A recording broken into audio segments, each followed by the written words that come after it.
Hi folks, Florida Man here, and this is probably going to be a short one.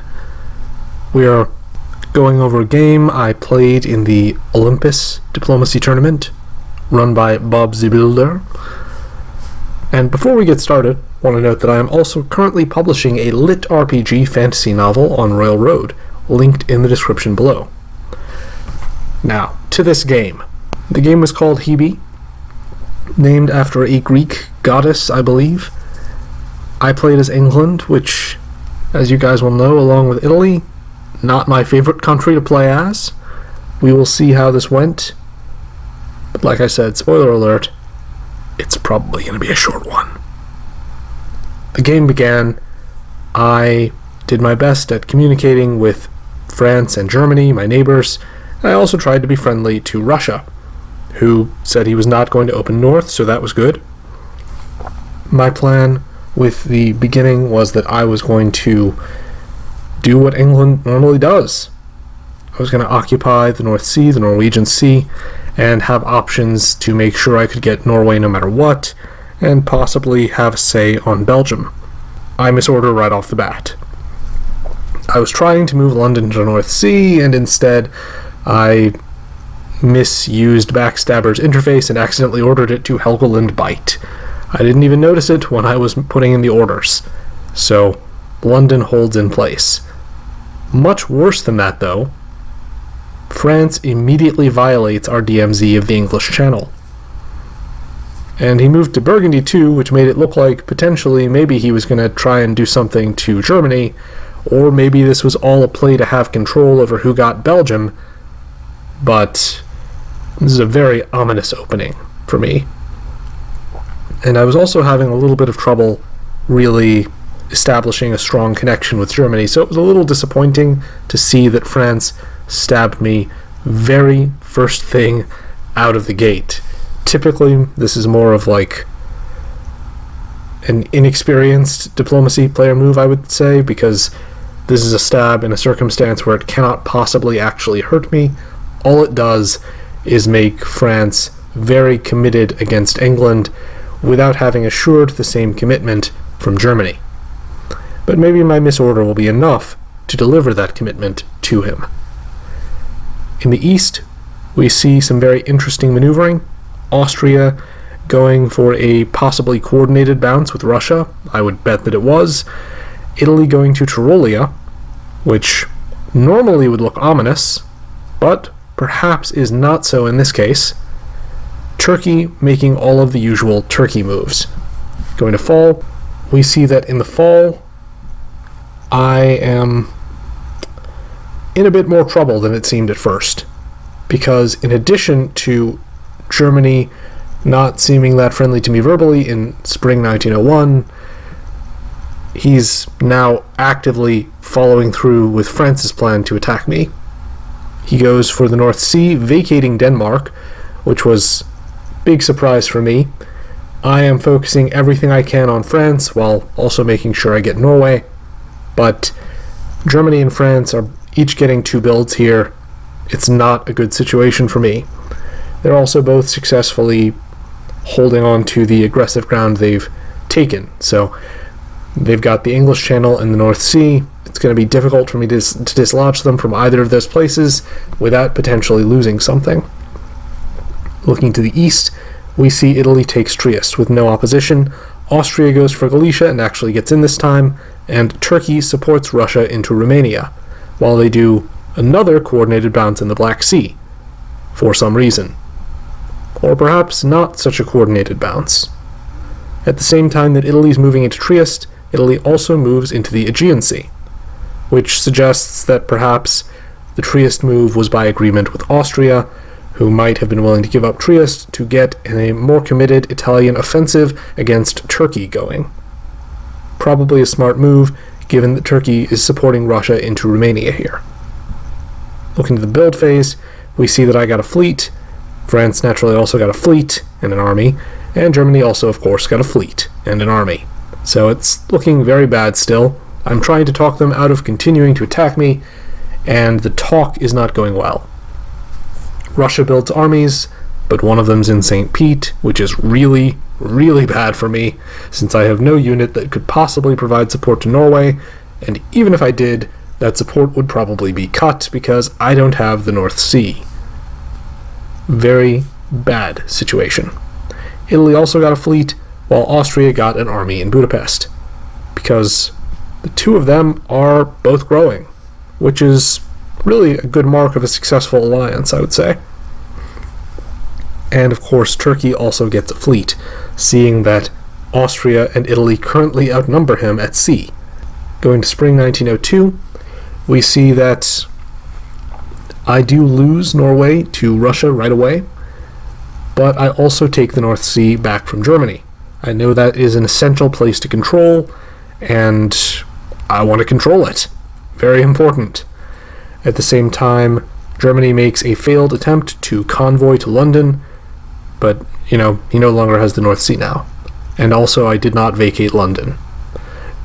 All in all, this is actually not a terrible season for me. I'm able to retreat into Skagerrak, and now I have offensive options versus Denmark, as well as the defensive options of protecting Edinburgh and trying to potentially retake Norway if I can somehow get Russia to give it up or get Germany to flip. Really, this season's only good because the French and German advance is not hastened by anything that happens this season. France successfully slips into the Irish Sea, but there was absolutely nothing I could do to stop that, so I can't say I'm too bothered about it. Plus, I have that army in Wales that can prevent him from advancing into Liverpool. However, France doesn't need to be in any hurry. He's still got Spain to take, and he already acquired Belgium and Portugal, so he is doing well right now. Looking further east, we see that Germany moved Munich into Tyrolia. For reason? Probably at the request of Italy, if I had to guess, or Austria. Austria moves into Bohemia, though, as well as moving Budapest to Trieste, while Italy vacates Trieste and moves into Venice. Some very interesting orders going here. At the same time this is going down, Austria supports himself into Bulgaria, and Russia also supporting that move. Italy walks into Caen, presumably trying to cut support, but Turkey actually walked out, and so loses that center. At the same time, Russia moving Sevastopol to Armenia, Moscow to Sevastopol. So the alliance structure is not quite what it initially had seemed to the naked eye. Russia and Turkey are not on the best of terms. Russia has chosen to turn on Turkey and hope that he works things out well with Austria. Going to the fall 1902, we see that things continue to go well enough for the Austrian-Italian-Russian alliance. They destroy the Turkish fleet in Black Sea, although Turkey can immediately rebuild it. Actually, no, Turkey can't, because Turkey has a fleet in eastern Mediterranean Sea. So they destroy that fleet in the Black Sea, leaving Turkey the option of only fighting in the Mediterranean, essentially. Turkey making some strange decisions here, holding with East Med and moving Smyrna to Syria, which leaves Smyrna empty for some reason.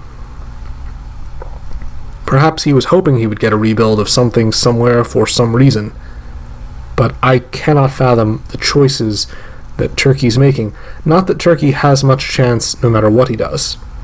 Going slightly further west, we see Italy finally takes Tunis. Can't believe it took him this long. Austria tries to move Trieste to Tyrolia. Tyrolia tries to move back to Munich, but Austria bounces the move back to Munich. So I guess Austria wasn't trying to vacate Trieste, or Austria believed Germany was going to do something different with Tyrolia. Some very strange choices there. And I think Germany might be getting played. But if we look in the west, Germany has at least one thing to be happy about. He gets into Edinburgh. And that's because I have a strong preference for choosing to fight France over Germany. Because France stabbed me in spring 1901, and given that Germany didn't really seem to like me in the first place, France's choice is what has actually doomed me, in my opinion. I do make a play for Denmark, but that's also me leaving open Edinburgh for Germany to certainly take. So you can say that I am slightly more hostile to France than Germany, at least. France, I predicted his move. I knew he was going to try and go for Wales because I figured he would understand the convoy to Liverpool was a long shot, so I supported Wales instead of defending Liverpool. That was fun. I liked getting to hold France off from getting any English centers for a little longer. Go to the build phase, we see I have to destroy the Wales army, or at least I decided to destroy the Wales army. I also destroy the Skagerrak fleet. I am choosing to focus my efforts elsewhere now. I recognize I'm probably not going to hold on to the English island for very long, and certainly I'm not going to be able to hold on to Liverpool through the end of this year. So, rather than continue to fight spitefully against France in the way I've been doing so far, I decide that the two fleets give me the best opportunity of finding some center, some place that I can hold on to. Elsewhere we see France getting another fleet, Germany getting an army in Munich, Russia getting an army in Warsaw, Austria getting two armies, Vienna and Budapest, and Italy getting a fleet in Naples. And in spring 1903, things go down. Italy moving those fleets all the way to West Med and Tyrrhenian Sea, as well as an army from Venice to Piedmont, which, he's basically attacking France now. France sees it coming and moves to Marseille and Burgundy, as well as Mid-Atlantic Ocean. But will it be enough to fend off the Italian advance? Hard to say. At the same time that that's happening in the south, we also see Austria supporting himself into Tyrolia, making ready to attack Germany, I think. Russia tries to move Warsaw to Silesia and moves Romania into Galicia, and Austria self-bounces in Romania, because there's still, I think, not quite trust between Austria and Russia, which is understandable since they are normally bitter enemies, if we don't want to just say rivals, but I think they would normally be bitter enemies. Russia getting another center, this time from Turkey rather than me. Austria getting a step closer to acquiring Smyrna, or possibly supporting Italy into it if that's what they go with. Although whoever gets Smyrna is probably going to need Russia to support from that Ankara center with the army that he has there now. Looking to the west, we see I am losing more and more ground. France naturally walks into Liverpool. I walked out of London, so France is able to walk into London too. And basically what's going to happen is I'm likely going to retake Edinburgh, but that will be the only center that I will have left. And in the fall, we see that is exactly what happens. I retake Edinburgh, and now I'm stuck on just Edinburgh. Elsewhere, there's a lot of fighting I don't really care as much about, because, even though Germany and France are probably going down now, what I wanted was not for them to go down at some point. It was for them to be prevented from killing me off. And that seems almost like a fait accompli at this point. Germany embarrassingly losing Munich at the same moment that he manages to defeat me, and also failing to advance with his attempted stab of Russia. I may have told Germany that I would take his support into Norway if he granted it, and for some reason he actually believed that, and I did not take it because did not want to do anything to help Germany. And also because I knew that Russia would eventually take back Norway, even if I got into it now, and I did not think that Germany's support was something that could be relied upon. So hopefully I'm going to contribute to their ultimate defeat, because it's clear now that Germany is very besieged. Russian units are now in Prussia and Silesia, Austrian units now in Tyrolia and Munich. Very bad situation for Germany. At the same time, there is a successful termination of Turkey. Italy gets supported into Smyrna, so that is over for Turkey. At least I'm not the first to go in this game. Go into the build phase. We see that I destroyed my fleet in Norwegian Sea because it's not holding any centers. France builds Fleet Brest, Army Marseille. Austria builds Army Trieste. Italy builds Fleet Naples. And from here on, what we see is I am fairly quickly killed, not in the spring, because I am, in the spring, supporting France into the North Sea, and again, disrupting a German attempt to convoy onto my island, which is pretty funny, I think. At the same time, we see Russia continue to advance against Germany. I don't know what Germany's deal was, that he was more concerned about continuing to invade my last dot than he was about finishing or fending off, really, Russia. Looking south, we see that Italy continued to try to advance against France, but until there's some better positioning, that's just going to be a very difficult lift. At the same time, we see a general shift of Austrian units toward the front with Germany. Going to the fall, we see that Italy actually does succeed in advancing against France, and also France fails to help me hold on to Edinburgh. So, although I had helped France to dislodge Germany from the North Sea, Germany kind of gets the last laugh on me by taking back Edinburgh, even as he loses control over almost all of his own homeland. This is a very interesting set of circumstances. Don't know what I could have done to have offended the German player so much so quickly. But with me being gone, the game becomes very boring and uneventful. The next several years are the Austrian-Italian-Russian alliance slowly but steadily creeping over more and more of the map as the French and the Germans ineffectually struggle to maintain their independence.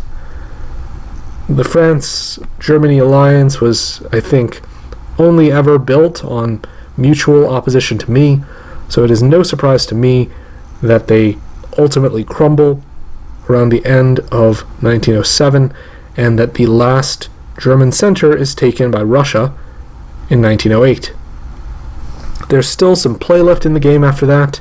There is the Austrian attacking Russia, and the Italian attacking Russia as well, as they try to perhaps get a two-way draw, or perhaps race towards solo. But it's just a mess. Italy stabbing Austria. Austria has to go back and defend against Italy. Italy still trying to fight Russia. Russia fighting Italy. So ultimately, the game ends the way it was naturally going to end once the German and French players were defeated in a 3-power draw, very evenly matched, with Austria and Italy on 12 each, while Russia has 10.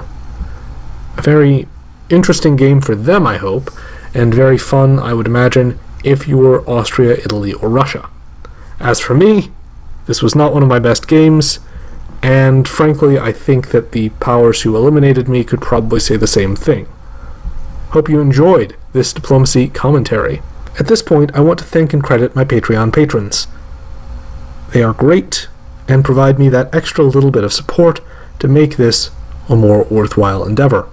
And as a result, they do tend to get early access to stuff, as well as the occasional piece of extra content, like my podcasts that will never be on YouTube. I also want to take a moment to shout out something else I'm doing. As I covered in my announcement video, my new story, Ruthless Path of Conquest, remains live and available for reading on the website Royal Road. We are now approaching 1,500 followers, so 1,500 people who are regularly reading this story. I'm very proud of it. The entirety of Volume 1 of the story is currently posted on the website, and we are now a very good chunk of the way through Volume 2. I was uploading chapters to YouTube as audio, but that is no longer going to be the case. I'll update you guys sometime around the end of this year about what's next as far as that goes.